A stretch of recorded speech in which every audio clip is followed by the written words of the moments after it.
때 모든 게 다 잘 될 줄 알았어요.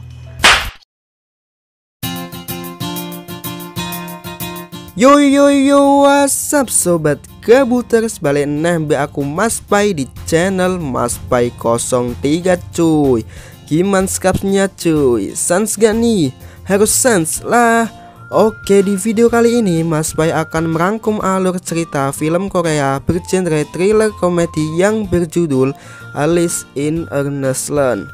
Jadi di film ini isinya bukan cuma penceritanya cuy, tapi film ini mengisahkan tentang seorang cewek yang memiliki kelebihan bisa menirukan apapun dengan hanya sekali lihat. Tentunya tangannya sangat terampil dan cekatan dalam mengerjakan sesuatu. Keren kan? Tapi sayangnya kisah hidupnya tidak semulus yang kita bayangkan. Dan film ini membawa kita ke suasana di mana kita juga ikut merasakan apa yang dialami cewek tersebut. So, gimana kelanjutannya? Langsung saja siapin tisu, tapi jangan sampai habis. Jepitkan bantal guling, ambil posisi yang nyaman. Los.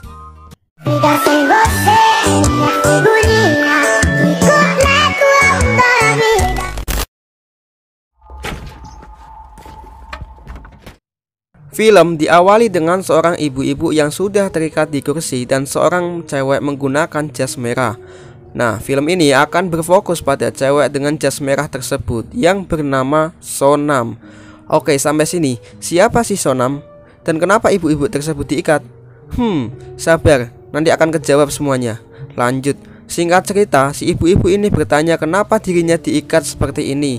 Lalu Sonam pun menjelaskan semuanya dari awal dan dari sinilah kisah Sonam dimulai. Sonam merupakan anak dari keluarga yang kurang mampu.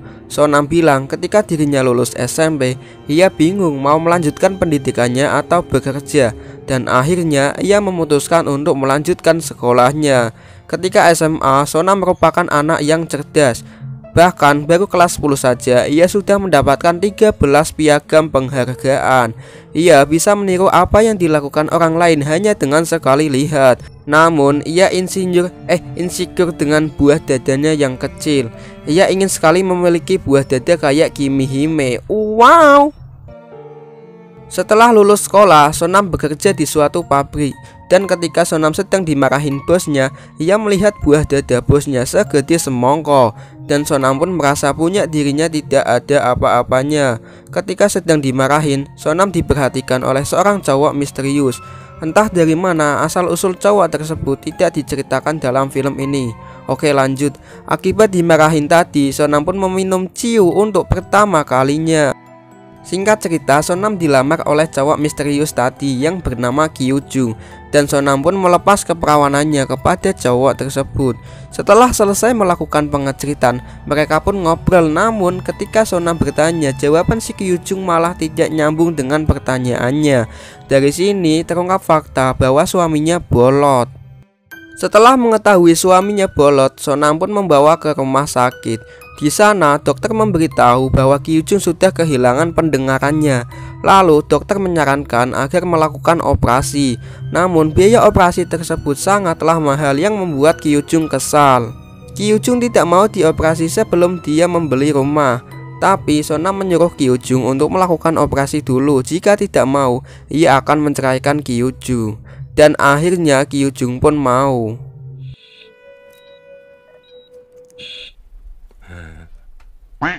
Beberapa bulan setelah dioperasi, Kyujung pun bekerja seperti biasanya. Tiba-tiba kupingnya merasa kesakitan yang membuat dirinya harus mengalami kecelakaan kerja. Lalu Sonam diberitahu kejadian tersebut. Seketika Sonam pun bersedih melihat 3 jari suaminya yang sudah terpotong. Lalu Kyujung pun dibawa ke rumah sakit.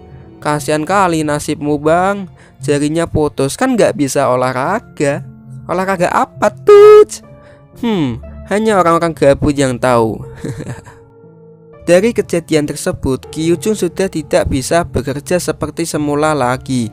Dan sekarang ia menjadi beban keluarga. Ya seperti kalian-kalian inilah. Lanjut. Dari sini, Sonam ingin mewujudkan impian Kyujung, yaitu membeli rumah agar Kyujung merasa bahagia. Dengan model kecekatannya, Sonam pun melakukan pekerjaan apapun itu demi mewujudkan impian suaminya. 8만 3,375가 365가 9만 이게 나만 열심히 하면 돼. Setelah 1 bulan bekerja, Sonam mendapatkan beberapa uang. Dirasa uang tersebut belum cukup, keesokan harinya ia bekerja lebih giat lagi agar cepat bisa membeli rumah. Hari-hari pun ia lalui dan sampai akhirnya 9 tahun kemudian ia bisa membeli rumah. Lalu suaminya bertanya, "Kok bisa kamu beli rumah ini?" Sonam pun hanya tersenyum. Dan ketika Kyujung memegang tangan Sonam yang kasar, sontak Kyujung pun menangis terharu. Scene berganti ketika Kyujung yang sedang meratapi nasibnya. Tiba-tiba ia berinisiatif untuk membuat sesuatu. Ternyata ia membuat besi yang melintang untuk olahraga pull up. Keesokan harinya ketika Sonam pulang dari belanja, ia melihat surat lope-lope yang ditulis suaminya. Lalu ia membukanya. Entah apa isi surat tersebut, Sonam pun langsung masuk ke dalam. Dan ternyata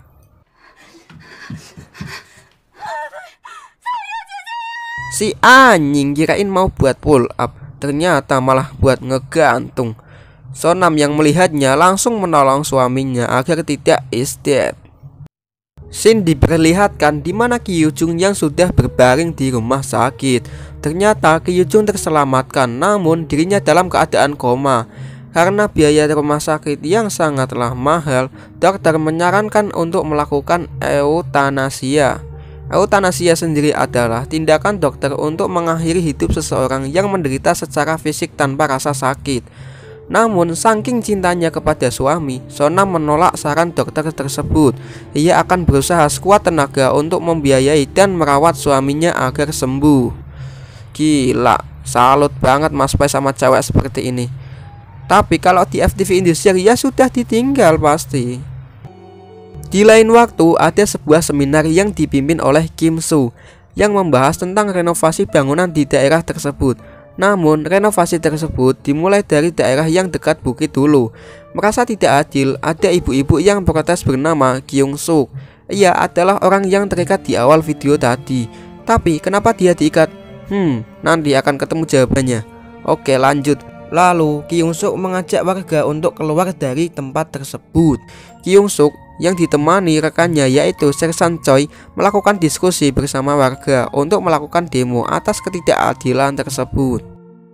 Singkat cerita, Sonam yang sedang membutuhkan uang bertemu dengan Kim Soo. Lalu Kim Soo menyuruh Sonam untuk mengumpulkan tanda tangan para warga agar keputusan Kim Soo tadi berjalan lancar. Jika Sonam berhasil maka ia akan mendapatkan banyak uang.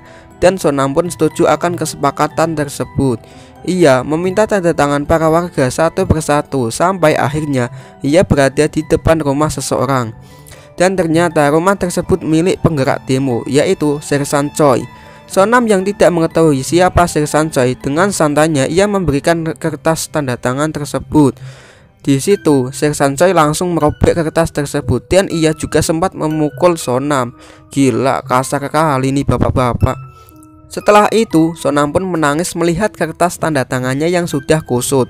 Seketika, ia langsung melipat dan membakar kertas tersebut, lalu melemparnya ke rumah Sersan Choi. Sonam pun pergi dengan rasa kesal, tapi tiba-tiba kertas yang sudah dilemparnya tadi mengakibatkan rumah Sersan Choi meledak dan Sersan Choi pun is dead. Mampus kau. Keesokan harinya, salah satu warga pendemo yang bernama Kim Hyung merasa bahwa kematian Sersan Choi disebabkan oleh Sonam. Kim Hyung melihat rekaman CCTV bahwa Sonam yang berada di sana sebelum terjadinya insiden ledakan. Kim Hyung pun membuntuti Sonam yang sedang naik motor. Lalu ia memukul ban motor Sonam yang mengakibatkan Sonam terjatuh dan pingsan. Setelah tersadar, Sonam telah berada di suatu ruangan dengan keadaan tangan dan kaki terikat. Lalu Kim Hyung menginterogasi Sonam agar ia mengaku telah membunuh Sersan Choi. Kim Hyung juga sempat menyetrika paha si Sonam. Anjir, kasihan kali aku lihatnya, cok. Tiba-tiba ketika Sonam diberi roti, Kim Hyung pun is dead.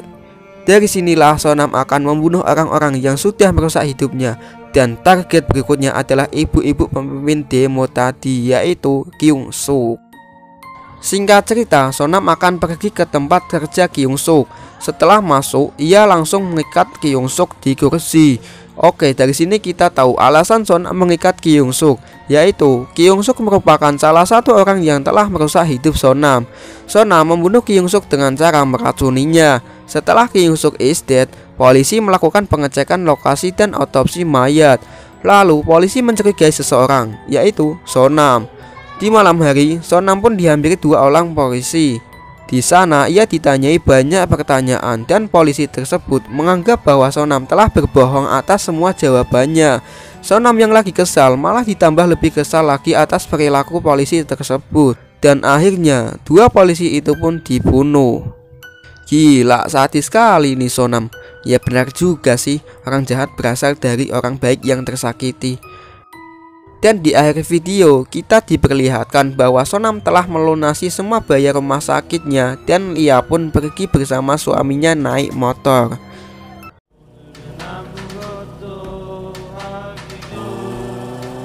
Dan film pun tamat. Sungguh Sonam merupakan sosok wanita yang sangat langka cuy.